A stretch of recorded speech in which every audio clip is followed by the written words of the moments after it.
আসসালামু আলাইকুম রহমতুল্লাহ বারাকাতুহ। বিসমিল্লাহির রহমানির রহিম। আলহামদুলিল্লাহ রাব্বিল আলামিন ওয়াসসালাতু ওয়াসসালামু আলা সাইয়্যিদিল মুরসালিন নবিয়িনা মুহাম্মদ ওয়া আলা আলিহি ওয়া সাহবিহি আজমাইন। আম্মা বাদ, ফাকাদ ক্বালা আল্লাহু তাআলা ফিল কুরআনিল কারীম ওয়া আতিমুল হজ্জ ওয়াল উমরাতা লিল্লাহ।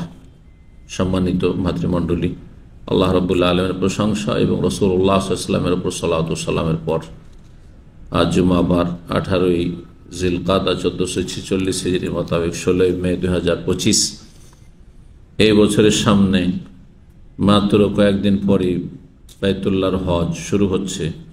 সারা বিশ্বের বিভিন্ন দেশ থেকে অনেক হাজিরা চলে এসছেন, অনেকে পথে আছেন অথবা আসবেন। আপনারা ইনশাআল্লাহ তাআলা যারা হজে ইচ্ছুক হয়েছেন যাবেন। রব্বুল আলামিনের কাছে দোয়া করি আল্লাহ সকল হাজী সাহেবদের হেফাজত করুন, সহি সালামতে আল্লাহ রাব্বুল আশার তৌফিক দান করেন এবং সহি সালামত নিরাপদ হজ সম্পাদনে তৌফিক দান করেন এবং সহি সালামতে আল্লাহ রাব্বুল নিজ নিজ ঘর পর্যন্ত আপনজন পর্যন্ত নিরাপদ পৌঁছার তৌফিক দান করেন। হজ সম্পর্কে কিছুক্ষণ পূর্বে আলোচনা করছিলাম, সেদিকে ইঙ্গিত করে দিই।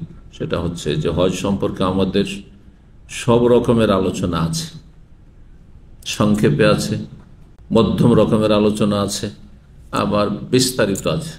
সবচেয়ে বিস্তারিত সহিহ বুখারী কিতাবুল হজ গত বছরে কয়েক মাস ধরে গত হজের আগ পর্যন্ত শেষ করেছি, বছর খানেক আগে, সেগুলি আছে। এখন মানুষ হচ্ছে তিন প্রকার জ্ঞান অর্জনের ক্ষেত্রে। কেউ অল্পতেই পরিতুষ্ট, আমি অল্প জানবো, বেশি জানার সময় আমার নেই আর আমার প্রয়োজন নেই, এমন লোক অনেক আছে। আমি এমনও হাজী সাহেবকে জানি, আল্লাহ হিদায়াত করুক, বলছে ওকে 5 মিনিটে হজ বলে দেন। ওকে 5 মিনিটে হজ বলে দিয়েছি। আমরা যদি জানেন 5 মিনিটে হজ চাই তো 5 মিনিটে বলে দেবো।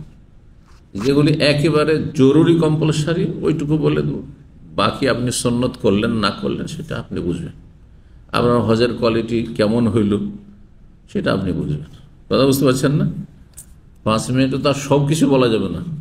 ফরজও বলে দেবো, ওয়াজিবাতও বলে দেবো, আর সুন্নতও বলে, মুস্তাহাবও বলে দেবো, আর হজ কত প্রকার কি কি তাও বলে দেবো, আর তারপরে হজের বিধিনিষেধ কি, এহরামের বিধিবিধান কি, সব বলে দেবো। তো সম্ভব তো না। তো সংক্ষেপে এরকম আলোচনা দিয়েছি আমি মানুষকে, যদি 5 মিনিটের ভিডিওতে নেই আমার হজ, কিন্তু অডিওতে বিভিন্ন সময় দিয়েছি।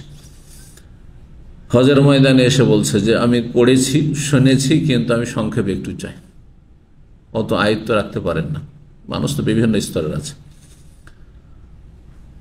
একেবারে সংক্ষেপে মোটামুটি চলার মতো আধা ঘন্টার আলোচনাতে হজ যে আলোচনা আছে সেটাও পেয়ে যাবেন আমাদের অফিসিয়াল চ্যানেল ইউটিউবে আছে। আর হজ কোর্স 2018 রয়েছে, দুটো আলোচনা রয়েছে। এই জন্য আমরা এই বছরে যে আলোচনাগুলি করব সেগুলি ওইভাবে করা অত জরুরি মনে করছি না। আর হাজিদের সংখ্যা আমাদের সামনে এত বেশি নেই। যারা দূর থেকে অনলাইনে শুনবেন, অনলাইনে অলরেডি মৌজুদ রয়েছে। তো একই কথা বারবার অত রিপিট করারও অত প্রয়োজন নেই। তবে আল্লাহ রাব্বুল বলেছেন ওয়াজাক্কির ফাইন্না যিকরা তানফাউল মুমিনিন, স্মরণ করিয়ে দাও, রিমাইন্ড করিয়ে দাও। স্মরণ করালে মানুষের লাভ হয়। ভুলে যাওয়া জিনিস সেগুলি আবার একটু রিভাইজেশন হয়ে যায়, রিপিট হয়ে গেল তো ভালো। আমরা অনলাইনে শোনার চাইতে সরাসরি যদি শুনে তো মানুষের বুঝ বেশি আসবে, সেখানে হয়তো জিজ্ঞাসা করার সুযোগ আসবে। ওমরার ক্ষেত্রে ওই রকমই একটা সাধারণ ওমরা, পুরুষ নারীর ওমরার পদ্ধতি আছে। আরেক শুধু মহিলাদের বেশ কিছু মাসাইলে যেহেতু ভিন্নতা আছে, সেজন্য মহিলাদের ওমরা বলে একটি আলোচনা আছে। হজের একটা গুরুত্বপূর্ণ অংশ হচ্ছে যেহেতু ওমরা, সুতরাং সেই আলোচনাগুলিও শুনতে পারেন, শোনাতে পারেন। জি জি, এই ভূমিকার পরে এখন হজ সম্পর্কে শুরু করব মোটামুটি সংক্ষেপে। হজের শাব্দিক অর্থ কি, আবিধানিক অর্থ কি, শরীয় ভাষায় হজের সংজ্ঞা কি, এগুলো কোনো প্রয়োজন করে না, এগুলো বিস্তারিত আলোচনায় চলে যায়। হজ কত প্রকার এটা জানতে হবে। দেখি যারা হজে যাবেন শুধু তারা উত্তর দেবেন, আজকে অন্যরা উত্তর দেবেন না। যারা এবার হজে যাবেন তারা শুধু উত্তর দেবেন। হজ কত প্রকার? হ্যাঁ, 3 প্রকার। আচ্ছা বলেন তো আপনি যে হজ 3 প্রকার কি কি? তামাত্তু, জি, ইফরাদ অথবা মুফরাদ, যাই বলেন ইফরাদ। আরব দেশে ইফরাদটা বেশি, নামটা প্রসিদ্ধ। আমাদের দেশে অনেকে মুফরাদ বলে। তো কোনো কিতাব পড়তে গিয়ে দেখবেন মুফরাদ, তো আপনি তাদের বিব্রত হবেন, ইফরাদই মুফরাদ। ইফরাদ, আফরাদ, ইফরাদ, ইফরাদ মানে এক। এখান থেকে বোঝা যায় যে ইফরাদ হজ কাকে বলে, তাই না? কেরানের শাব্দিক অর্থ হচ্ছে মেলানো। এখান থেকেও খানিকটা উপলব্ধি করা যায় যে কেরান হজ কাকে বলে। তামাত্তু মানে হচ্ছে উপভোগ করা, উপভোগ করা, ফায়দা হাসিল করা। তো এটা থেকেও কিছুটা ইঙ্গিত পাওয়া যায় যে এটা আবার উপভোগ, হজে আবার উপভোগটা কি। তো এখান থেকে একটা আইডিয়া পাওয়া যায় যে তামাত্তু হজ কাকে বলে। কি বুঝতে পারলেন না? এগুলিতে হবে কি আপনার মানে বুঝতে সুবিধা হবে, মনে রাখতে সুবিধা হবে। এখন দেখি যারা হজে যাবেন তাদের কেউ একজন বললেন যে এই 3 হজের কোন হজ বেশি উত্তম? তামাত্তু বেশি উত্তম, কিন্তু এতে ইখতিলাফ রয়েছে। অধিকাংশ ফিকহি মাসলা মাসাইল ইখতিলাফ, দ্বিমত রয়েছে। এটা কথা সবসময় জেনে রাখতে হবে। যখন মতভেদ হবে ওলামাদের, তখন আমাদের করণীয় কি? যেটা দলিলের দিক থেকে বেশি শক্তিশালী, কয়েকটি মতের মধ্যে বা একাধিক মতের মধ্যে, তখন সেটাকে আমরা প্রাধান্য দেব। আমরা কোনো একটা মজহব বা মাসলাকের অন্ধ অনুসারী হব না। কারণ আমাদের উদ্দেশ্য হচ্ছে অন্য কাউকে মানা নয়, আল্লাহ এবং রসুলকে মানা। আতিউল্লাহ ওয়া আতিউর রাসূল। আর আল্লাহ এবং রসুলের কথা যেমন ইমাম আবু হানিফা পেশ করার চেষ্টা করেছেন, তেমন ইমাম শাফিও চেষ্টা করেছেন, ইমাম মালিকও চেষ্টা করেছেন, ইমাম আহমদ বিন হাম্বলও চেষ্টা করেছেন, তাই না? চেষ্টা থেকে ত্রুটি করেননি। এটা আমাদের এই শ্রদ্ধা সম্মান সবসময় বহাল রাখতে হবে।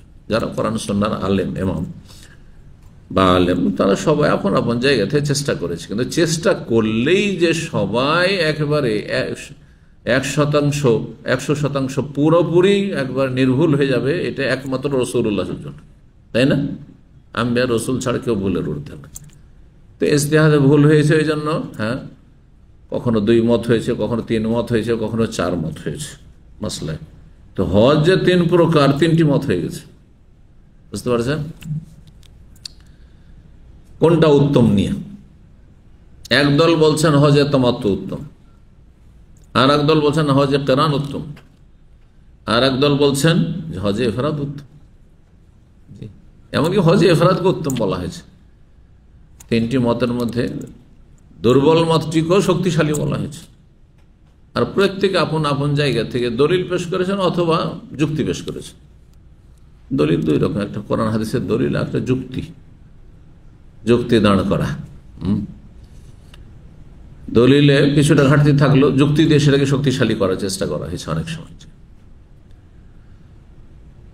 যারা বলেছেন যে হজে ইফরাদ উত্তম, তাহলে এগুলো জানার আগে তাহলে হজে ইফরাদ কাকে বলে জানতে হয়, তাই না? আচ্ছা বলেন, যারা হজ করবেন হজে ইফরাদ কাকে বলে? ওমরা না করে, মানে ওমরা অন্য সময় করেন, কিন্তু হজ মৌসুমে শাওয়াল, জিলকাদ আর জিলহজের 10 তারিখে 2 মাস 10 দিনের মধ্যে কোন ওমরা না করে, শাওয়ালেও যদি একটা ওমরা করে থাকেন, তাহলে কিন্তু ওইটাই দিয়ে হজের তামাত্তু হয়ে যাবে। ঈদ উল ফিতরের দিন 1লা শাওয়াল, ওই দিনে করলো। এই জন্য আল্লাহ বলেছেন আল হাজ্জু আশহুরুম মা'লুম, হজের জানাশোনা কয়েকটি মাস রয়েছে। 2 মাস 10 দিনের মধ্যে শুরু করা যায়, এর মধ্যে শেষ করা যায়, এরপরে শুরু করা যাবে না। কিছু কাজ আছে 10 জিলহজের পরে 11, 12, 13 তো শেষ করছেন, অথবা তারপরে ধরেন বিদায়, তো যখন বিদায় হচ্ছেন তখন করছেন হাজি সাহেব। কিন্তু আর শুরু করা যাবে না। 10 তারিখ পর্যন্ত হজ শুরু করা যেতে পারে, তো 9 তারিখে তো আরাফা, আরাফা না হলে হজ হয় না।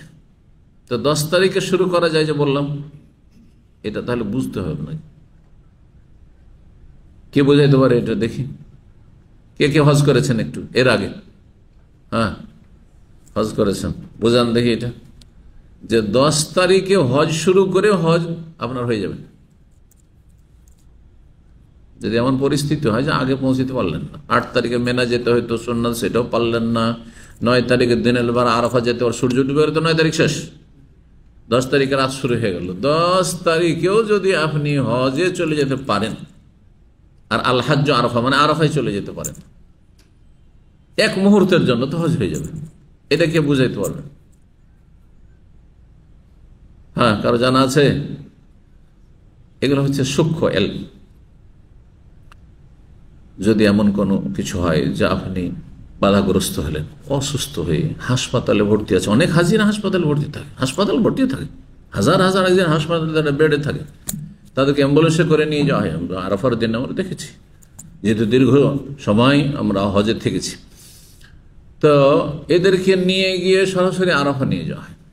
হাসপাতাল থেকে নিয়ে দিনে যেতে পারলো না, বা কোনো ব্যক্তি এমন ভিড় ভাড়ে পড়ে গেল, অথবা কোনো জায়গায় অসুবিধায় পড়ে গেল যে যেতেই পারলো না। 9 তারিখে সূর্য ডুবে গেল, সব চলে এসছে রাত্রে কোথায়? মুজদালিফায়। রাত্রের যে কোনো সময় ফজরের আজান হওয়া পর্যন্ত, শুভ সাদেকের আগ পর্যন্ত যদি আরাফার উপর দিয়ে শুধু একটু অতিক্রম করে, নামতে পারলো না, থামতে পারলো না, গাড়িটা অতিক্রম করে আরাফার উপর দিয়ে অতিক্রম করলো, ফাকাদ কাজা তাফাসাহু, ফাকাদ তাম্মা হাজ্জুহু ওয়া কাজা তাফাসুহু। নবী সাল্লাল্লাহু আলাইহি ওয়াসাল্লাম বলেছেন যে সেই ব্যক্তি কি করলো, তার যে উমরার অবস্থা, ইহরাম অবস্থায় যে শরীরে ময়লা আবর্জনা হয়ে যায়, হ্যাঁ, সুগন্ধি ব্যবহার করতে পারে না, তো সেটা পূর্ণ করলো এবং তার হজ পূর্ণ হয়ে গেল। কাজা হাজ্জা, হজ সম্পূর্ণ করলো, তার হজ হয়ে যাবে। ফজরের আগেও যদি যেতে পারে, তো ওই রাতটা 10 তারিখের রাত না, এই জন্য 10 তারিখ, হ্যাঁ 10 তারিখ দিনের বেলা আর হবে না, ফজর হওয়ার পরে শুরু, হজের মাসের শুরু এবং শেষ। হজে এফরাদ কাকে বলে? হজের এই যে মাস সময়টি রয়েছে, যে সময়গুলি বললাম, শাওয়াল, জিলকাদ, জিলহজ, এর জিলহজের 10 তারিখ, এর মাঝে কোনো উমরা করলেন না, হয়তো রমজানে করেছেন, ওইটা দিয়ে তামাত্তু হবে না। এখানে আরেকটু জানা ভালো, কেউ রমজানে, অনেকে রমজান উমরা করে মক্কাতে থেকে গেছেন, আর বলছে আমি হজে তামাত্তু করবো, যেমন আপনারা বললেন, তাই না? আর ভাবলেন যে এই ভিড়ে আর কত উমরা করব, থাক ওই তো রমজানের উমরাটাকে ধরে রাখি, আর এই বছরে 8 তারিখে চলে যাব মেনা, হজ করব, আর দুটোকে মিলিয়ে কি করে নেব, তামাত্তু করে নেব। হবে? হবে না, কারণ আপনার হজ তো আপনার কিসে হয়েছে, হ্যাঁ হজের মাসে হয়েছে, কিন্তু আপনার উমরাটি হজের মাসে হয়নি, সুতরাং তামাত্তু হবে না। আপনার হজ কি হয়ে যাবে? অটোমেটিকলি ইফরাদ হয়ে যাবে, ইফরাদ। হজের মৌসুমে শুধু হজের নিয়ত করে যাওয়া, বহিরাগত ব্যক্তি যারা হজে যাচ্ছেন মিকাত থেকে, আর মক্কার লোক বা মিকাতের ভিতরে যারা বসবাস করছেন নিজের ঘর থেকে, শুধু ইহরামের নিয়ত করলেন, অন্তরে নিয়ত করলেন যে আল্লাহ এই বছর আমি হজ করছি, আমি ওমরা করবো না, অন্য সমরা করে নেব। এই হজের নাম হচ্ছে ইফরাদ, মানে এক। হ্যাঁ, আল ফারদুস আল আহাদুস সামাদ, যে দোয়া এর রয়েছে ইসমা আজমের দোয়াটা রয়েছে আল আহাদ আল ফারদ আস সামাদ, কোনো কোনো ফারদ রয়েছে এক ও একক। তো যেটাতে শুধু একটি ইবাদত হয়, হজের ইবাদত, সেটা কি বলা হয়? যে ইফরাদ বলা হয়। এটাকে শাফি মযহাবে উত্তম বলা হয়েছে। কেন জানেন? বলছেন যে আপনি হজের মৌসুমে শুধু হজ করলেন, আপনি আর অন্য কোনো উদ্দেশ্য না, হজের জন্য সফর করে এসেছেন, আপনি সুবিধাবাদী হলেন না, আপনি যে একসাথে উমরাটাও সেরে নেব, উমরার জন্য আবার সফর করবেন। তারপর একটি হাদিস রয়েছে আফরাদ আল হজ্জ, নবী সাল্লাল্লাহু আলাইহি ওয়াসাল্লাম হজ আফরাদা, আফরাদার মানে কি? ওরা বলছে হজে ইফরাদ করেছেন, কিন্তু অন্যরা বলছেন যে হজে ইফরাদ করেননি, হজে এফরাদ তো করেননি, তো আফরাদ আল হজ মানে হজে এফরাদ করেছে, এই তো অনুবাদই ভুল।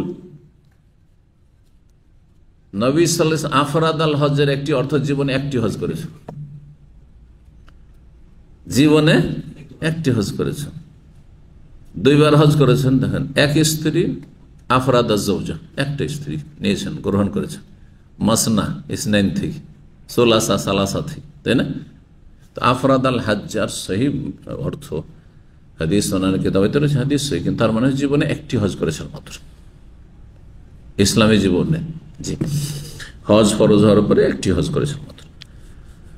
তো এটি একটা মজাব হয়ে গেল যে তাদের কাছে এফরাদ উত্তম। আর এক দল বলছেন কেরান উত্তম।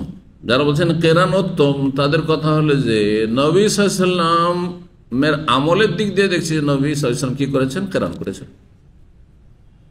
সুতরাং নবী সাল্লাল্লাহু যেটি করেছেন সেটি উত্তম হবে, সাহাবীরা যেটা করেছেন সেটা কি করে উত্তম হবে, তাদের যুক্তি। কিন্তু আরেকটি কথা এখানে উজ্জ্ব থেকে যায়, সেটা তাদের খণ্ডন করে, সেটা হচ্ছে নবী সাল্লাল্লাহু আলাইহি ওয়াসাল্লাম তামাত্ম করতে পারতেন কি, সুযোগ ছিল না, মানে তামাত্ম করার তার কাছে কোনো অপশনই ছিল না। কেন? কোরবানির পশু মদিনা থেকে সাথে করে নিয়ে গেছিলেন, কোরবানির পশু সাথে নিয়ে গেলে আর কোনো চান্স নেই। আপনার হজ 2টি শুধু, হয় আপনি হজে কেরান করেন, আর না হলে হজে এফরাদ করেন। আপনারও কোরবানি ওয়াজিব ছিল না, আপনি নফল কাজ করলেন, কোরবানি দিলেন। হজে এফরাদ একটা ফায়দা কি, যে কোরবানি আপনার ওয়াজিব থাকছে না, নফল কাজ। অনেকেই আজকাল কি করে, হজে এফরাদ করে কিসের জন্য, অভাব আছে সেজন্য, যে কোরবানির টাকা এক্সট্রা লাগবে, আমি দিতে পারবো, হজে এফরাদি করে নেব। অথবা সময়ের সংকীর্ণতা, সময় বেশি নাই, ঢুকতে ঢুকতে আমার 8 তারিখ হলে অসুবিধা নেই, কিন্তু অনেকে এটা মাসলা না জানার কারণে 8 তারিখ আপনার ওমরা করতে অসুবিধা কি, 9 তারিখে সকালে যদি একটু ওমরা করে নেন আরাফার দিনে, আর তারপর সোজা টান দিয়ে আরাফা চলে যান, শুধু 8 তারিখের আপনার সুন্নত কাজটি ছুটলো, মেনার সুন্নত কাজ করা জরুরি নয়, সেটা দিয়েও হজে তামাত্ম হইতে পারে। কিন্তু শুধু হালাল হলেন 2 মিনিটের জন্য, আর তারপরে আবার নিয়ত করে নিলেন। কিন্তু মাসলা না জানার কারণে অনেকে 7 তারিখে যায়, বলে যে আমার আর বেশি সময় নেই, তাহলে কি দুটোকে মিলিয়ে নেবো, কেরান করে নেব। না, সময় আছে আপনার কাছে। এই বিষয়গুলি জানার কারণ অনেকের হয়তো পৌঁছতে গিয়ে, যারা বাই রোডে যান, দেরি হয়ে যায়। কি বলছিলাম, হজে কেরান উত্তম যারা বলছে, তারা বলছেন নবী সাল্লাল্লাহু আলাইহি ওয়াসাল্লাম কেরান করেছেন। তার উত্তর হচ্ছে যে নবী সাল্লাল্লাহু আলাইহি ওয়াসাল্লাম কেরান করতে বাধ্য। কেরান আর ইফরাদ ছাড়া হজে তামাত্ম করার তার কাছে কোনো সুযোগ ছিল না। কারণ যারা হাদিয়া নিয়ে যাবে, যতক্ষণ সাথে যদি থাকে, তাহলে কোরবানির পশু জবাই না হওয়া পর্যন্ত মাথা মুন্ডন করতে পারবে। তাহলে এখানে আপনাদেরকে জেনে রাখতে হবে যে আপনাদের হাদি কোরবানির পয়সা বেশিরভাগ আপনারা করছেন কি, ব্যাংকে জমা করে দিচ্ছেন, অথবা কাউকে মক্কার আপনার আত্মীয় আছে দায়িত্ব দিলেন যে আমার কোরবানিটা করে দিও, কিন্তু বিশ্বস্ত ব্যক্তিকে দিবেন আপনি, যাদের ইমান আমলে ঠিক নেই, আল্লাহর ভয় ভীতি নেই, ধর্ম ব্যবসায়, ওদেরকে খবরদার দেবেন, না হলে আপনার কোরবানি হবে না। ইমানদার লোককে দেবেন, তারপরে সে বেঈমানি করে, তাহলে আপনি আস্থা করেছেন না ইমানদার, নামাজি, দিনদার মানুষ, আল্লাহ বাহ্যিক দেখি যে ভালো মানুষ, তারপরে খারাপ হয়ে যায়, তো সেটা হিসাব আল্লাহ নেবেন।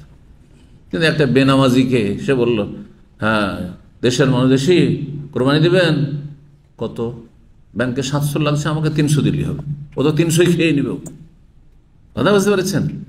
অথবা আপনার 5-7 কিলোর খুঁজবে, রুগীগুলো কোথাও খোঁড়া খুঁজবে, এইভাবে কাজ হয় না। আপনি ইমানদার লোককে দিতে হবে। সে মেহনত করে আপনার কাছে হয়তো 600 নিল, আর সে 50-100 বাঁচিয়ে নিল, সেটা ভিন্ন বিষয়। কিন্তু তারপরে আমানত, তাকে ভয় করো, যেটাকে ব্যবসা হিসেবে নেওয়া জায়েজ নয় তার জন্য, তার পারিশ্রমিক নিতে পারে, যে আমি পারিশ্রমিক হিসাবে 50 রিয়াল নিচ্ছি। তো যাই হোক, হজ্জে কেরান রাসূলুল্লাহ সাল্লাল্লাহু আলাইহি ওয়াসাল্লাম করেছেন। কেন? পশু সাথে নিয়ে গেলে মাঝখানে আর হালাল হতে পারবেন না। আর তামাত্ম করলে কি করতে হবে? ওমরা আলাদা আর হজ আলাদা, মাঝখানে হালাল হওয়ার তো সুযোগই নেই 10 তারিখ ছাড়া। সুতরাং কেরান করতে বাধ্য নবী সাল্লাল্লাহু আলাইহি ওয়াসাল্লাম। কিন্তু সাহাবাই কেরাম, যে সমস্ত অধিকাংশ সাহাবাই কেরামদের অবস্থা এমন ছিল যারা হাদির পশু নিয়ে যাননি, একমাত্র অল্প কিছু সাহাবায়ে কেরাম কোরবানি পশু নিয়ে গেছিলেন। হজের সাথে সম্পৃক্ত কোরবানিকে হাদি বলা হয়, এটা মশলা জানেন না। আর নিজের ঘরের কোরবানি, বাড়ির কোরবানিকে উযহিয়া বলা হয়। এই দুটোতে অনেকে পার্থক্য করেন না, যার ফলে তখন বেশ কিছু মাসলা মশাইলে উল্টো পাল্টা করে দেয়। তো যারা হাদির পশু নিয়ে যাননি তাদের সমস্ত সাহাবাই কেরামদেরকে নবী সাল্লাল্লাহু আলাইহি সাল্লাম নির্দেশ দিয়েছিলেন যে তোমরা কি করো, ওমরার নিয়তে পরিবর্তন করে নাও। জাহিলি যুগে হজের মৌসুমে ওমরা করাকে গুনহার কাজ মনে করা হইত। আর এই নিয়ম নীতিমালা অনুসরণ করে নবী সাল্লাল্লাহু আলাইহি সাহাবাই কেরামকে সেজন্য গিয়েছিলেন যে আমরা হজে তামাত্তু করতে পারি না। তারপরে যখন মক্কায় পৌঁছিলেন, পৌঁছার সাথে সাথে এখন তওয়াফ শুরু করেননি, আয়াত নাযিল হয়ে গেল যে তামাত্তু করতে পারো, কোনো গুনহার কাজ না। এটা জাহিলি যুগের কুসংস্কার, ভুল ধারণা। ফামান তামাত্তা বিল উমরাতি আল হাজ্জি ফামাস্তাইসারা মিনাল হাদি। কেউ যদি ওমরা সম্ভোগ করে, ওমরা ভোগ করে কিসের সাথে, হজের সাথে, তো তাহলে যথাসাধ্য হাদিয়ে দেবে আর পারবে, তামাত্তু করতে পারবে। এখানে জেনে রাখা ভালো যে কেরানকেও তামাত্তু বলা হয় ভাষাগত দিক থেকে, পারিভাষিক ভাষায় না, শাব্দিক অর্থে। কারণ সেখানেও আপনি একটা ওমরা ভোগ করে দিচ্ছেন, ওমরা দিয়ে লাভবান হচ্ছেন, তামাত্তু লুগাবি।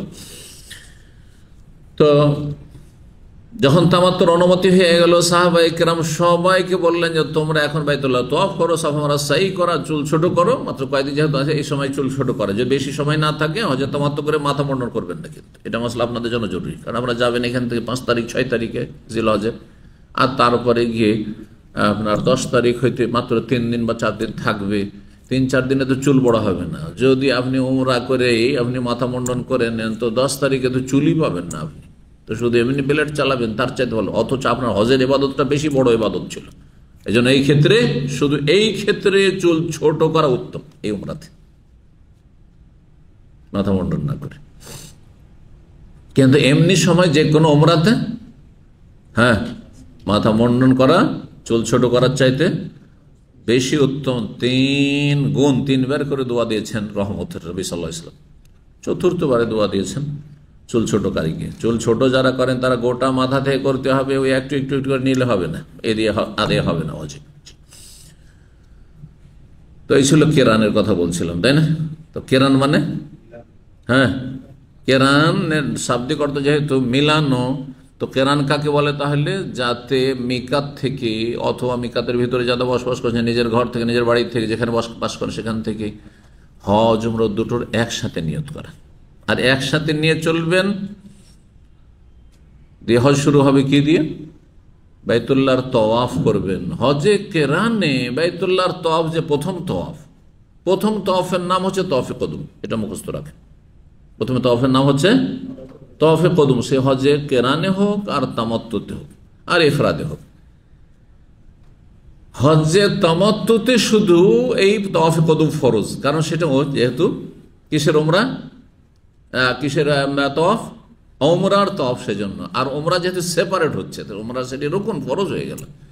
কিন্তু হজে কেরানে এই তওয়াফটি সুন্নাত, হজে ইফরাদে এই তওয়াফে কদুম, প্রথম গিয়ে মক্কা যে তওয়াফ, ওটি সুন্নাত। যদি কেউ নাও করে, সরাসরি মিনা চলে গেল, ও কাবা ঘরে গেলই না, আর করছে কি? হজে কেরান অথবা ইফরাদ করছে, সরাসরি আরাফা চলে গেল। মক্কার লোকের এভাবে হজ করে, মক্কার লোকের সাধারণত এভাবে হজ করে। এখন না হয় হামলা হয়ে গেছে, সেটা ভিন্ন বিষয়, যে ওরাও বাধ্য যে ওদেরকে একটা কাফেলা ধরতে হচ্ছে। কিন্তু মাত্র কয়েক বছর আগে তারা হাট বাজার করার মতো কি করতো, মক্কার লোকেরা হজ করতো, চলে গেল সরাসরি। 8 তারিখে যেত না, ওটা বাড়ি থেকে সোজা চলে গেল, বাসা থেকে আরাফা চলে গেল 9 তারিখটা থাকলো, আর তার 10 তারিখের রাতটা মুজদালিফায় থাকলো, আর সকালবেলা পাথর মেরে এসে বাড়িতে পৌঁছে গেল। আসার পরে এই কাজগুলি করছে, সারাদিন বাড়িতে থাকলো, বাসায় থাকলো, আর তারপরে সন্ধ্যাবেলা আবার রাত কাটাবার জন্য কোথায় চলে গেল? মিনা চলে গেল। রাত কাটিয়ে চলে আসলো হয়তো, আর তারপরে দিনের বেলায় গিয়ে পাথর মেরে দিল। এইভাবে মক্কার লোকের হজ করেছে। তো যাই হোক, কোনখানে ছিলাম বলছিলাম? হজে কেরান। হজে কেরান মানে দুটোকে মিলিয়ে একসাথে নেওয়া। আপনি বাইতুল্লাহর তওয়াফ করবেন সুন্নাতে, সাফা মারওয়া সাইটা এই সময় যদি করে রেখে দেন আর 10 তারিখে সাই করতে হবে না, কারণ কেরান দুটোকে একসাথে যখন মিলিয়ে আপনি করছেন একটি সাই যথেষ্ট। এটা সহিহ মত, যদিও বিষয়টিতে ইখতিলাফ রয়েছে। একসাথে চলার কারণে সুবিধা। তো এইখানে এই দিক থেকে কেরান একটু হালকা, যে উমরারও নেকি পেলেন আর হজেরও নেকি পেলেন, কিন্তু মেহনত কম করতে হলো। বুঝতে পারছেন কি না? 3 হজের পার্থক্যগুলি একটু তুলে ধরব। কিন্তু আরেক দিক থেকে কষ্টকর, সেটা হচ্ছে যে কেরান হজ শুরু করার পরে যে এহরাম করলেন, তাহলে এখন যে হাজিগুলো আসছে যদি হজে কেরান করে নিজের মজহাবের অন্ধ তকলিদ করে, মজহাবের অন্ধ তকলিদ করে, তাহলে এখন থেকে যে এহরাম বেঁধে এসছে আপনার, যখন প্লেন তায়েফ ক্রস করে নামছিল তখন থেকে আর হালাল হতে পারবে? বাইতুল্লাহর তওয়াফ করেছে, সাফা মারওয়া সাই করে, চুল কাটা চলবে না কিন্তু। আবার কেরান বলছেন, কেরান করছে আর চুল কেটে ফেললেন, তাহলে তো উল্টো কাজ করে ফেললেন। ফিদিয়া আপনাকে দিতে হবে, এই কাজ করলে হবে না। আপনি কেরান করেছেন মানে আপনাকে এহরাম অবস্থায় থাকতে হবে। চিন্তা করুন, যদি 10 দিন 15 দিন এহরাম অবস্থায় থাকতে হয়, সেটাই তো মুশকিল। আর এখন থেকে আরো মাসখানেক হজের কাজ শেষ করতে, তাই না? তাহলে কত মুশকিল হয়ে যাবে। এই জন্য কেরান এই দিক থেকে মুশকিল। শুধু একটি ফায়দা কি হালকা হচ্ছে, যে সাই একটি হজ উমরার পক্ষ থেকে যথেষ্ট, কেরান হয়ে গেল। বাকি কাজগুলো সব একই রকমের। 8 তারিখ অবস্থান করা, গিয়ে ওই এহরাম অবস্থায় থেকে আপনি যেখানে আছেন এহরাম অবস্থায় আছেন, 8 তারিখে মেনা গেলেন, 9 তারিখে আরাফা গেলেন, রাত্রে মুজদালিফা আসলেন, সকালবেলা মিনা আসলেন, মেনার কাজ সারলেন, আর তারপরে আপনি সেই দিনের যে 10 তারিখের কাজগুলো, অধিকাংশ হজের কাজগুলো সেগুলি সারলেন। রাত্রি হইতে হইতে সন্ধ্যা হইতে হইতে আপনি পৌঁছিবেন কোথায়? মেনায় রাত্রি যাপন করার জন্য। রাত্রি যাপন ওয়াজিব, সুন্নত নাই। কিছু মাযহাবে সুন্নত বলা হয়েছে, কিন্তু মতটি দুর্বল। তামাত্তু কাকে বলে? তামাত্তুর শাব্দিক অর্থ কি বললাম? ভোগ করা, উপভোগ করা, লাভ হাসিল করা। মাতাউন থেকে, মাতাউন মানে অমাল হায়াতুদ দুনিয়া ইল্লা মাতাউল গরুর। মাতা মানে ক্ষণিকের ভোগের সামগ্রী। হ্যাঁ, অমাল হায়াতুদ দুনিয়া ফিল আখিরাতি ইল্লা মাতা। আখিরাত পরকালের নিয়ামতের মোকাবেলায় পাশাপাশি যদি দুনিয়াকে রাখেন, এটা ক্ষণিকের সামগ্রী, ভোগের সামগ্রী। যতই দুনিয়ার আপনার রাজত্ব থাক, আর দুনিয়ার ধন সম্পদ আপনার কাছে চলে আসুক, হঠাৎ করে মরে যাবেন, সব ছেড়ে খালি হাতে চলে যাবেন। কিন্তু জান্নাত চলে গেলে ব্যাস চিরস্থায়ী, সেখানে কোনোদিন এর নিয়ামত শেষ হবে না, ঠিক না? তো মাতা থেকে হচ্ছে এই তামাত্তু, ভোগ করা। তো যাই হোক, তামাত্তু কাকে বলে? তামাত্তু হজ এমন হজ যাতে ওমরা হজ দুটোই হয়, কিন্তু আলাদা আলাদা হয়, পৃথক পৃথক হয়। প্রথমে আপনি শুধু ওমরার এহরাম করবেন, বাইরে থেকে আপনারা যাচ্ছেন, সুতরাং মিকাত থেকে বেনাহের মিকাত ক্রস করা যাবে না। আপনাদেরকে আফাকি হাজি বলা হয়, মানে যারা দিগন্তে বসবাস করে, বাইরে, বহিরাগত। এক কথায় কিসের বহিরাগত? মিকাতের বাইরে যারা আছে আর সেখান থেকে আসছে। আর মিকাতের ভিতরে, যেমন কেউ জিদ্দায় আছে, মিকাতের ভিতরে। মদিনার মিকাত জুলহুলাইফায়, কিন্তু মদিনাতে 50 কিলোমিটার এগিয়ে যাওয়ার পরে ওইদিকে বসবাস করে, যেসব জায়গাগুলি রয়েছে সেগুলিতে। তায়েফ থেকে একটু এগিয়ে যেয়ে কেউ বসবাস করে সাইলের ভিতরে, এরকম। মক্কাতে বসবাস করে, মক্কার আশেপাশে বসবাস করে। এরা কি করবে? যদিও মক্কাবাসীর জন্য, মক্কাবাসীর এই ক্ষেত্রে একদল বলছেন না, ওদের হজে তামাত্তু নাই, কিন্তু কথাটি হজে তামাত্তু করতে পারে। 3 রকম হয় সবার জন্য, মক্কাবাসীর জন্য, কিন্তু ওদেরকে আল্লাহ একটা ছাড় দিয়েছে, যে দুনিয়ার লোক এসে তোমাদের এখানে কোরবানি করছে, তোমাদের কোরবানি করতে হবে না, কোরবানি মাফ। বোঝা গেছে? যালিকা লিমান লাম ইয়াকুন আহলুহু হাদিরিল মসজিদিল হারাম, যারা মসজিদে হারামের আশেপাশে হারামের ভিতরে বসবাস করে তাদের কি আল্লাহ একটু সম্মান দিয়েছেন, মর্যাদা দিয়েছেন যে তোমাদের উপর কুরবানি ওয়াজিব না। বুঝতে পারছেন না? জি, সে সেখানে স্থায়ী বাসিন্দা হোক অথবা প্রবাসী।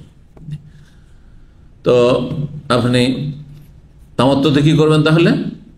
এহরাম যখন করবেন প্রথম, হ্যাঁ, শুধু উমরা, যেমন উমরা করেন অন্তরে নিয়ত করেন শুধু উমরার, এখন হজের কথায় আসবে না।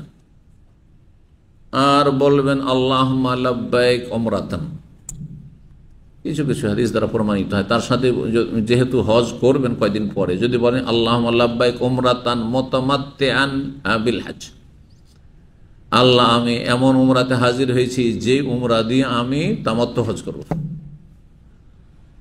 এটা কি নিয়ত পড়া নাকি? একদল বলছেন ভুল বুঝেছেন, তারা বলছেন যে নামাজও নিয়ত নাই, হ্যাঁ, আর রোজাতেও নিয়ত নাই, নিয়ত পড়া নাই, নিয়ত পড়া পড়েন না, এগুলোতে ওরা বলছে। আরেক দল তো বলছে যে না, নাওয়াইতো, নামাজও নাওয়াইতো, রোজা তো নাওয়াইতা না, সুমা গাদা, ঠিক না, বেদাতে ঠিক, আর হজও নাওয়াইতো।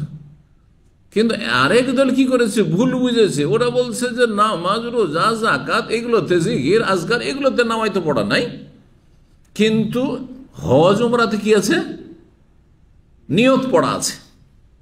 নিয়ত পড়া যদি থাকতো তো নাওয়াইতো দিয়ে বলতেন, নবী সাল্লাল্লাহু আলাইহি ওয়াসাল্লাম নাওয়াইতো দিয়ে বলেছেন না, বলেছেন লাব্বাইক দিয়ে বলেছেন।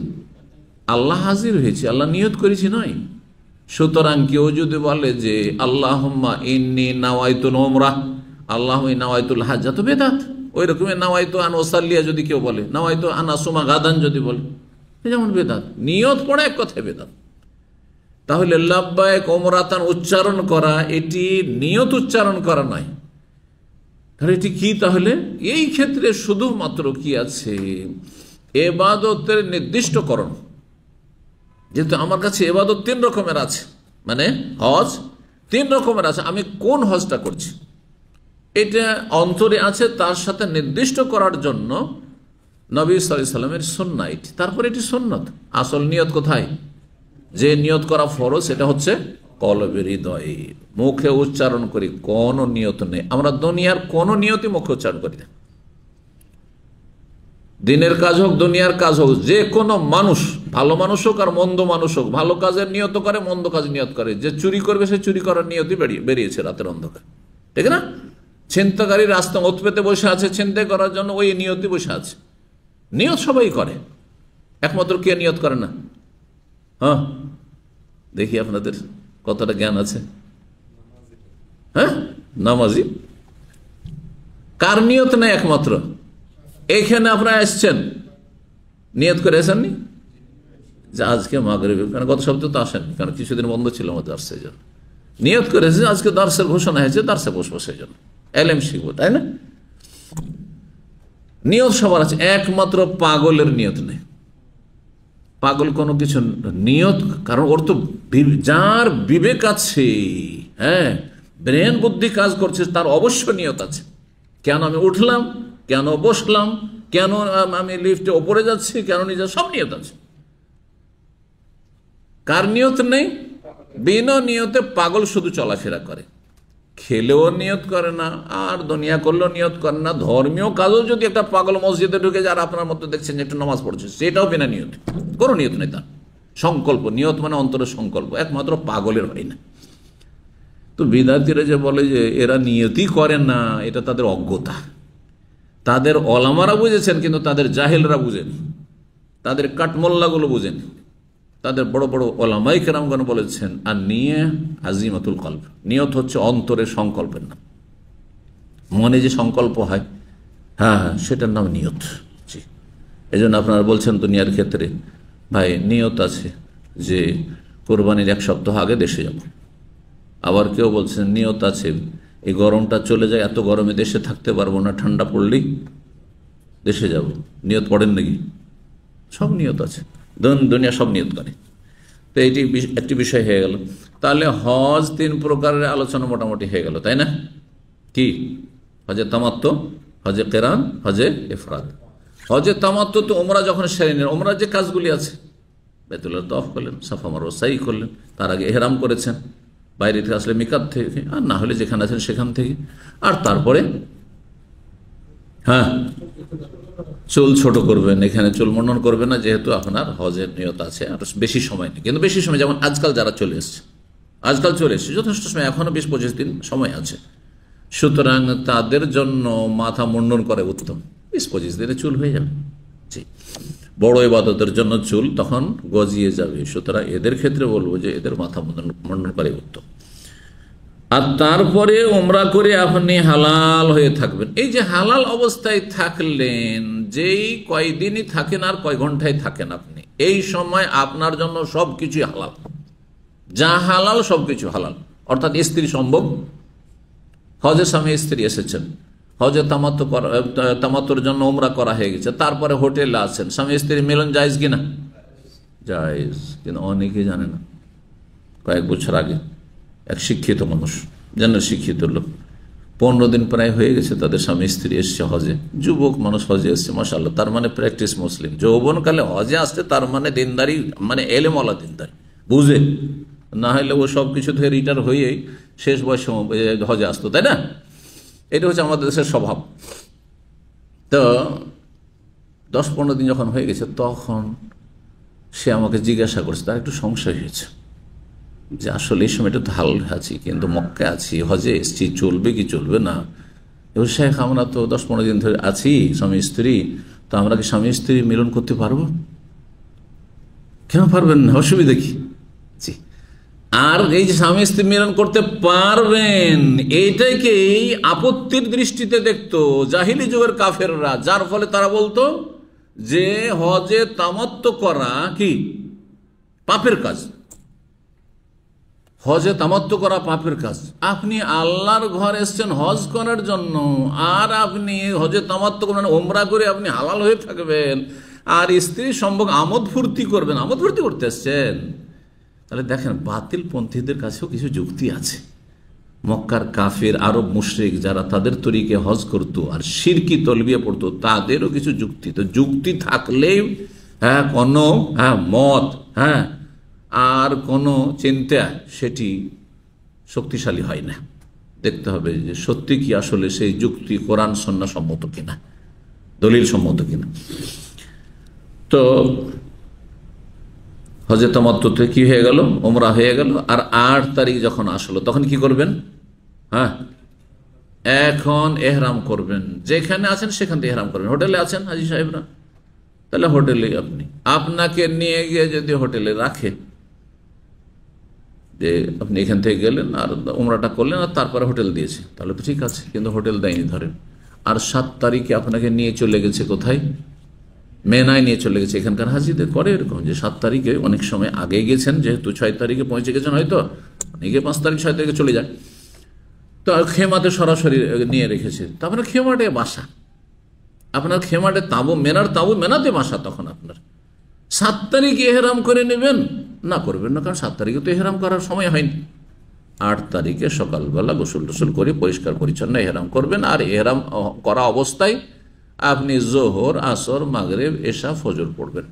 এখন হজের কাজগুলি 8 তারিখে শুরু হলো। যারা হজে তামাত্তু করছেন সেই দিন এহরাম করবেন। যদি মক্কায় থাকেন, মক্কা থেকে। যদি আপনি রাস্তাঘাটে কোথাও আছেন, বেশি সময় নেই, শুধু কোদায় পার্কিং গাড়ি রেখেছে, এটাও হয় কিন্তু আপনাদের এখানকার মানুষদের হজে, যে যাও শুধু উমরাটা করে আসো, এই যে গাড়ি কোদায় পার্কিং এ থাকলো বা আদল পার্কিং এ থাকলো, এখানে আসো, আর এখানে এসে আমরা অপেক্ষা করব, তোমাদেরকে নিয়ে মেনা যাবো, কারণ তোমরা চিনতে পারবে না, প্রথম চেনানোর জন্য। তাহলে ওর মাঝে আপনি উমরাটা সারলেন, সারার পরে যে কোনো জায়গায় ফ্রেশ হয়ে যান। আপনি টয়লেটগুলোতে চলে যান, ফ্রেশ হয়ে যান, গোসল ব্যবস্থা আছে, ওসব যে কোনো জায়গায় গোসল করে নেন, ফ্রেশ হয়ে যান। গোসল করা সুন্নাত, যদি ওয়াজিব না। ময়লা আবর্জনা একটু দূর করে নেন, আবার কয়েকদিন এহরামে থাকতে হবে। আর তারপরে এহরাম পরে নেন, সেই এহরামের কাপড় যদি পাক থাকে সেটাই পরে নিতে পারেন, যদি একটু ময়লা হয়তো হয়ে গেছে। আর যদি আলাদা থাকে পরিষ্কার পরিচ্ছন্ন, তাহলে ভালো কথা, কোনো অসুবিধা নেই। সেই এহরামের কাপড়ই হতে পারে পুরুষদের জন্য, মহিলাদের তো যে কোনো পোশাক হতে পারে। এহরাম অবস্থায় কাপড় পরিবর্তন করতে পারবেন কিনা? পারবেন? পারবেন, কিন্তু মাঝখানে কাপড় বদলাতে গিয়ে, পরিবর্তন করতে গিয়ে সেলাই করা কাপড় পরলে হবে না পুরুষদের। কি বুঝলেন?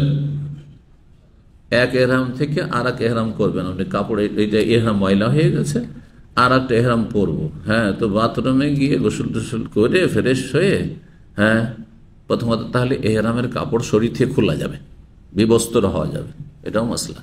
কারণ এখানে অনেকে দ্বিধাগ্রস্ত, না এহরাম বেঁধেছি মানে বেঁধেছি, খোলাখুলি না, না না রে ভাই, গোসল করতে পারেন এই অবস্থায় আপনি।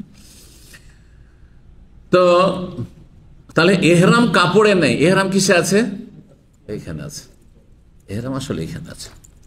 এহরামের কাপড় যদি পরেই থাকেন, আর যদি এহরাম অবস্থায় গিয়ে একটু অসুস্থ হয়ে গেলেন, আর যাব না, উমরা করব না, হজ করব না, ফিরে চলে আসো, আর এহরামের কাপড় বেরিয়ে দাম চলে আসলেন, তারপরে এহরাম থাকবে নাকি? কারণ নিয়ত শেষ করে ফেলেছেন, নিয়ত ভাঙার নাম হচ্ছে ভেঙে দাও। তো এই ছিল কথা এই সম্পর্কে। হজে তামাত্তু আর হজে কেরান, হজে এফরাদে 8 তারিখ থেকে কাজগুলি সব একরকম, কিন্তু সব একরকম। হজে তামাত্তুতে নতুন করে এহরাম করতে হচ্ছে, হজে এফরাদে ওই যে আগে থেকে এহরাম করে এসেছেন সেই এহরামে থাকতে হবে। হ্যাঁ, বাইতুল্লাহর তওয়াফ করে সাফা মারওয়া সাই যদি করে নেন তো করে নিলেন, আর তারপরে তখন আপনি, আর তখন না করলে আপনার 10 তারিখ পরে করতে হবে, তওয়াফের পর এক কথায় করতে হবে সাফা মারওয়া সাই। এখন করেন প্রথমে অথবা পরে করেন, আর তারপরে আপনি ওই অবস্থায় থাকলেন। 8 তারিখে এফরাদকারী ওই আগের এহরামে আছেন, কেরানকারী ওই আগের এহরামে আছেন। এখন কি কাজ? বাইতুল্লাহ এসে তওয়াফ করবেন, হ্যাঁ, সরাসরি কোথায় চলে যাবেন? মেনা চলে যাবেন। এখানে আর একটি মশলা বলি, যেখানে অধিকাংশ হাজিরাই এই বেদাত করে বা ভুল করে, সেটা হচ্ছে যে এরা তো সাধারণত হালাল হয়ে থাকে ওমরা করে, তাই না? বাইরে যারা হাজির আগে চলে আসছে হালাল হয়ে থাকে, হজে তামাত্তু করবে এক কথায়। আজকাল অধিকাংশ হাজিরা হজে তামাত্তু করে। এরাকে যখন বলা হয় যে তোমাদেরকে 7 তারিখের দিন গিয়ে রাতে নিয়ে চলে যাব, অথবা 8 তারিখে সকালে নিয়ে যাব, যারা একটু ভিআইপি হাজি 8 তারিখে সকালে নিয়ে যায় মেনা। আর আজকাল যারা সাধারণ হাজি সবগুলিকে আগেই রাস্তা ক্লিয়ার করার জন্য, ভিড়ভাড় থেকে বাঁচানোর জন্য, আপনার এশা পর থেকে শুরু হয়ে যায়, 7 তারিখের দিন গিয়ে এশা থেকে শুরু হয়ে যায়, আর হোটেল থেকে সবকে নিয়ে যায়। মক্কা গিয়ে দেখলে বুঝতে পারবেন যে বিভিন্ন দেশে, ইন্ডিয়া বাংলাদেশের হাজিদেরকে বা বিভিন্ন দেশের হাজিদেরকে সবকে রাতারাতি সবকে মেনা পৌঁছে দেয় সময়ের আগে। জায়েজ আছে পরিস্থিতি, যেহেতু এইরকম যে অনেক লোকজনের সমাগম সকালবেলা শুরু করা গেলে খুব মুশকিল হয়ে যাবে, সেই জন্য একটু মানুষের সুবিধার জন্য আগে নিয়ে চলে যাচ্ছে। এখানে যে ভুলটি করে সেটা হচ্ছে যে হাজিরা এহরাম বাঁধে নিজের হোটেলে, আর তারপরে তো সবাই ছুটে বাইতুল্লাহ। দেখেছেন বা জানেন, যাদের আত্মীয় স্বজন হজ করেছে আর হাজি সাহেব বা দেশি হাজি সাহেবদের সাথে থেকেছেন, তারা ভালো করে জানেন এই বিষয়টি, আর না হলে জানবেন না, কারণ এখানকার হাজিরা তো এগুলো করতে যায়নি। কিন্তু যারা বাইরে থেকে এসে আছে আর দিন সম্পর্কে জ্ঞান রাখে না, অথবা বেদাত করে, বিভিন্ন বেদাত করে, তারা এই একটি বেদাতও করে, আর তাদের মুআল্লিমগুলো সব জাহেল অধিকাংশ। এরা করে কি যে তুমি শুরু করবে হজ, হ্যাঁ, এখানে 8 তারিখে এহরাম বেঁধে, তো এহরাম বাঁধার পরে তওয়াফে কদুম করবে না? এইটা তওয়াফে কদুম না? তওয়াফে কদুম যখন প্রথম মক্কা এসেছে তখনই হয়ে গেছে তওয়াফে, আর 8 তারিখে 7 তারিখে তওয়াফে কদুম নেই। তাহলে এখানে করণীয় সুন্নতি তরিকা কি? হ্যাঁ, যে হাজি সাহেবরা যেখানে হোটেলে আছেন, মিসফালায় ধরেন আছেন, হোটেল থেকে এহরাম বাঁধবেন, এহরাম বাঁধার পর আর কাবা ঘরে এসে কোনো তওয়াফ নেই, এটা অতিরিক্ত বাড়তি তওয়াফ। এটাকে যদি হজের অংশ মনে করে তাহলে বিদআত। যদিও নফল এমনি একটা তওয়াফ করব, তবুও সেটা পছন্দনীয় নয়। কি জন্য? যে অনেক মানুষদের জন্য কষ্টের কারণ এরা হবে। বিনা কাজে নফল তওয়াফ করছে, অথচ যারা এখন এসে পৌঁছেছে তাদের এখানে তওয়াফ করা জরুরি হয়ে আছে। বুঝতে পারছেন কি না? সেই জন্য আপনাদের আত্মীয় স্বজন যারা দেশ থেকে আসছে এই বেদাত করতে নিষেধ করবেন। জি, সরাসরি তাহলে চলে গেল কোথায়? তামাত্তুকারী এহরাম বেঁধে গেল, কেরানকারী আগের এহরামে আছে, এফরাদকারী আগের এহরামে আছে, চলে গেল 8 তারিখে সকালবেলা কোথায়?